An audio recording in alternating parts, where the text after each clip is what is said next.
India's zero tolerance for terrorism is manifest today through its actions. चीन के kingdom में आयोजित शंघाई सहयोग संगठन यानी कि एससीओ की रक्षा मंत्रियों की अहम बैठक इस बार कई मायनों में ऐतिहासिक रही।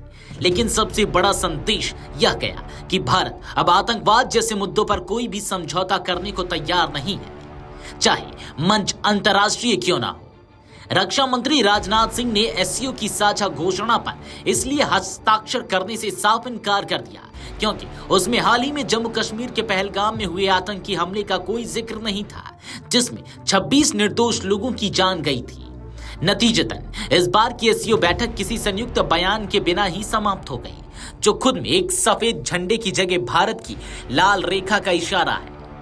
सूत्रों के मुताबिक इस बार एससीओ की अध्यक्षता कर रहे चीन ने पाकिस्तान के साथ मिलकर सम्मेलन के साझा बयान में आतंकवाद पर भाषा को हल्का करने की कोशिश की। दस्तावेज में ना तो हालिया हमलों का कोई उल्लेख था, ना ही सीमा पर आतंकवाद जैसे मुद्दों पर कोई सीधी टिप्पणी। भारत ने इस पर कड़ा ऐतराज जताते हुए कहा कि ऐसी नरम भाषा आतंक के खिलाफ लड़ाई को कमजोर करती है।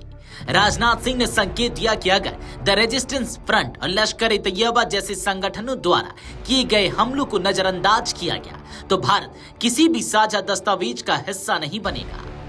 बैठक के दौरान अपने संबोधन में राजनाथ सिंह ने आतंकवाद के मुद्दे पर दो टोक और सख्त रुख अपनाया। उन्होंने बिना नाम लिए पाकिस्तान पर सीधा हमला बोलते हुए कहा कि कुछ देश अब भी आतंकवाद को अपनी राजनीतिक और रणनीतिक नीति का हिस्सा मानते हैं।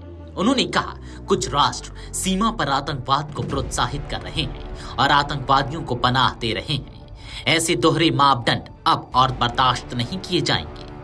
उन्होंने कहा कि एससीओ को ऐसे देशों की खुलकर आलोचना करनी चाहिए और एक स्पष्ट रुख अपनाना चाहिए। राजनाथ सिंह ने एससीओ के सभी सदस्य देशों को संबोधित करते हुए कहा भारत शांति का समर्थक है, लेकिन शांति और आतंकवाद एक साथ नहीं चल सकते। यदि हमें क्षेत्रीय स्थिरता चाहिए तो आतंक के खिलाफ निर्णायक कदम उठाने होंगे। उन्होंने अन्य देशों से भी अपील की कि वे आतंकवाद के खिलाफ एकजुट होकर काम करें और सिर्फ बयानों तक सीमित न रहें। 22 अप्रैल 2025 को जम्मू कश्मीर के पहलगाम में हुए आतंकी हमले में 26 पर्यटकों की मौत हो गई थी, जिनमें एक नेपाली नागरिक भी शामिल था। इस हमले की जिम्मेदारी द रेजिस्टेंस फ्रंट ने ली थी, जो कि लश्कर ए तैयबा का फ्रंट संगठन माना जाता है और जिसे पहले से संयुक्त राष्ट्र ने आतंकी संगठन घोषित कर रखा है। भारत चाहता था कि एससीओ के साझा बयान में इस हमले का उल्लेख हो, जिससे यह संदेश जाए कि आतंकवाद किसी भी देश की संप्रभुता और मानवता के खिलाफ है। लेकिन जब यह मुद्दा दस्तावेज में नहीं जोड़ा गया, तब भारत ने स्पष्ट कर दिया कि वह ऐसी अधूरी भाषा पर हस्ताक्षर नहीं करेगा। इस पूरे घटनाक्रम ने यह दर्शा दिया कि भारत अब किसी भी वैश्विक या क्षेत्रीय मंच पर आतंकवाद के मुद्दे को नजरअंदाज नहीं करेगा। जहां पहले अंतर्राष्ट्रीय कूटनीति में कई बार सामंजस्य और संतुलन के नाम पर आतंकवाद पर नरमी दिखाई जाती थी, वहीं भारत अब अपने राष्ट्र हितों और नैतिक रुख के साथ अडिग खड़ा है। इस बात को लेकर चर्चा तेज है कि भारत ने अकेले साझा बयान से बाहर रहकर खुद को बाकी देशों से अलग क्यों किया। लेकिन विश्लेषकों का मानना है कि यह अलग रहना दरअसल भारत की अंतर्राष्ट्रीय भूमिका को और अधिक दृढ़ बनाता है। यह बताता है कि भारत अब समूह के साथ होने की जगह सच के साथ होना अधिक महत्वपूर्ण मानता है। एससीओ, जिसमें भारत, चीन, पाकिस्तान, रूस, Kazakhstan, Kyrgyzstan, Tajikistan, Uzbekistan, Iran और बेलारूस जैसे देश शामिल हैं, एशिया का एक बड़ा सुरक्षा और रणनीतिक मंच बन चुका है।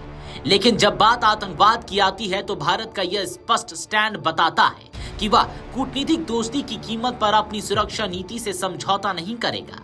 यह कदम न केवल एससीओ के भविष्य के लिए दिशा तय करता है, बल्कि भारत की वैश्विक नेतृत्व क्षमता को भी मजबूत करता है। वीडियो डेस्क अमरउजाला.com। अगर आप ये वीडियो YouTube पर देख रहे हैं तो हमारे चैनल को सब्सक्राइब कर बेल आइकन दबाएं और Facebook पर देख रहे हैं तो हमारे पेज को लाइक करें।